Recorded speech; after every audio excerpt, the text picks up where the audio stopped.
Atvykome į kalvą, nuo kurios galime apriepti visą tapybišką Nemėžio gamtovaizdį. Dekoratyvinių lapuočių, medžių ir pušų parko fone baltuoja dvaro rūmai. Kartu su erdve parko veja, kurią kerta elipsės formos pasivaikščiojimų takas, jie atsispindi tvenkinyje, telkšančiame prie pat pašto kelio.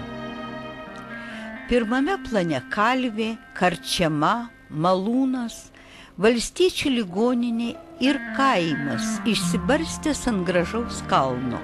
Toliau kyšo jaukios totorių Nemėžio kaimo sodybos. Virš tankaus medžio vainiko į viršų šauna mečetės bokštelis, kurios skardinis pusmėnulis blizga ir gražiai atsispindi žalumoje. Vaizdą papildo tolumoj dunksantis mėlyni ir tamsus miškai.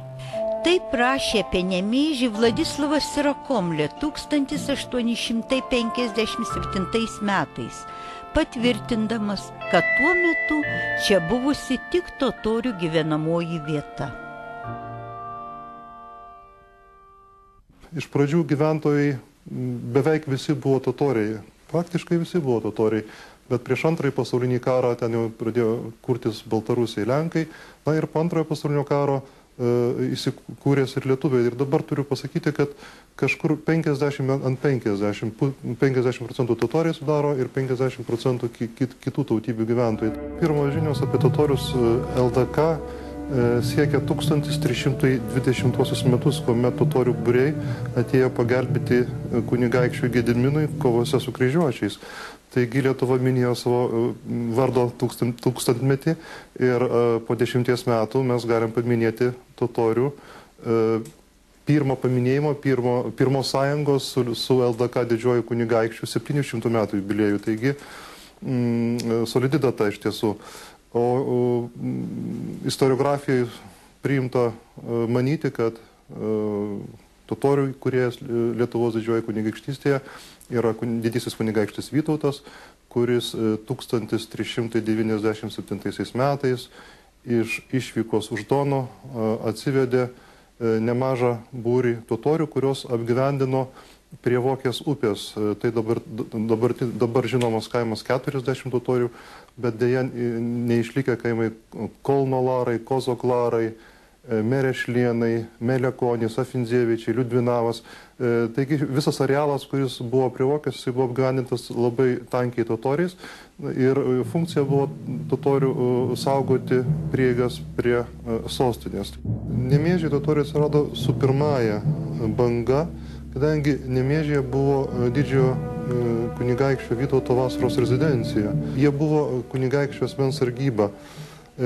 Šalia vasaros rezidencijos atsirado totorių kaimas, kuris vėliau išaugo, ten atsirado kapinaitės, buvo įsteigtos, mečetė pastatyta. Yra legenda, kad kaimo pavadinimas labai įdomus, kad nuo žodžio Nemėžis, nuo žodžio nematuotos žemės, kiek totoriai galėjo paimti, tiek buvo skirta. Taigi patarnavimai didžiajam kunigaikščiui, apsauga, žvėrienos tiekimas stalui.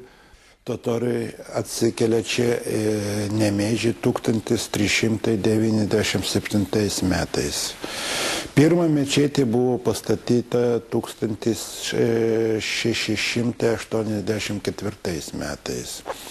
1909 metais buvo gaisras, jinai sudegė ir daug nukentėjo. Ir 2009 metais suvėjo 2 jubiliejai, tai 325 metai nuo pirmo pastatymo mečetės ir 100 metų nuo jo atstatymo po gaisro. Buvo ši data pažymėta. Nemėžyje gyveno labai garsi totorių kunigaikščių Kričinskių giminė, kurios nekropolis yra senosiuose Nemėžio totorių kapinėse. Ir turiu pasakyti, kad kunigaikščiai Kričinskiai labai daug nusipelnė Nemėžio kaimai. Paskutinė mečetė, pastatyta 1909 metais, yra pastatyta kunigaikščių Kričinskių lėšomis. Baigiau Vilniaus kultūros švietimo technikumą, tai mane paskyrė, pagal paskyrimą, gavau į Nemėžio biblioteką. Lėmė gyvenimas, kad paskui beveik visą laiką rusiškai šnekėjom ir ataskaitas darėm rusų kalba ir viskas, bet aš labai buvo jaunystė, labai greit pripratau. Bet maždaug per 50 metų man čia, kada aš atvažiavau, tai buvo visai kitoks vaizdas. Nors centras Nemėžio tada skaitėsi Daržininkų kaime, žinokit, ten buvo biblioteka, ten buvo seniūnijos pastatas ir čia nebuvo nei parduotuvės, nei kultūros centro, nebuvo nieko. Tai buvo tiesiog paprasta gyvenvietė, tie daržininkai gražiau atrodė negu Nemėžis. Ir vat iš tų namų, kiek jau aš atsimenu, tai gal likę kokie 5 namai Nemėžyje.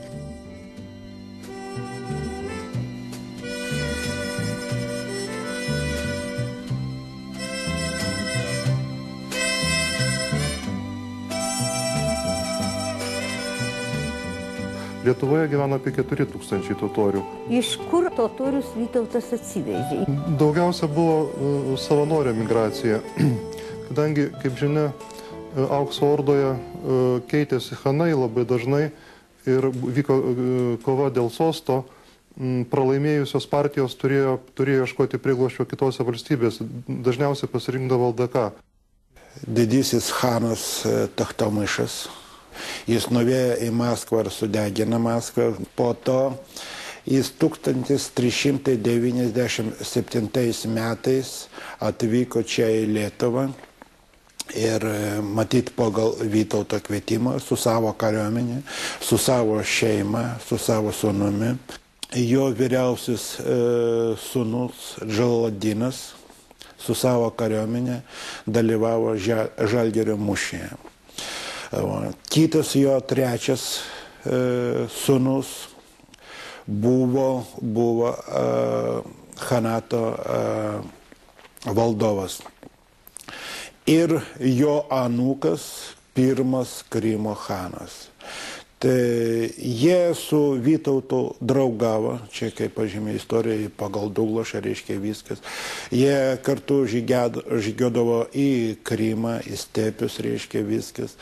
Ir mes Nemėžio totorių laikom, kad mes esam reiškia čia įsikūrę nuo Tachtomyšo laikų, nuo Tachtomyšo atvykimo, Chano Tachtomyšo atvykimo. Pagal istoriją totorių buvo ir Algirdo laikų.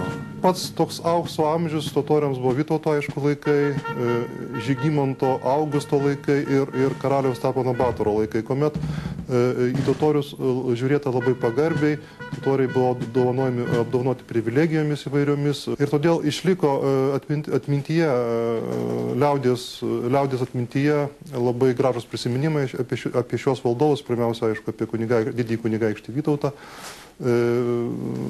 legendos įvairios, pasakojimai. LDK gyvenantys totoriai karo istorija davė ulonų kavaleriją.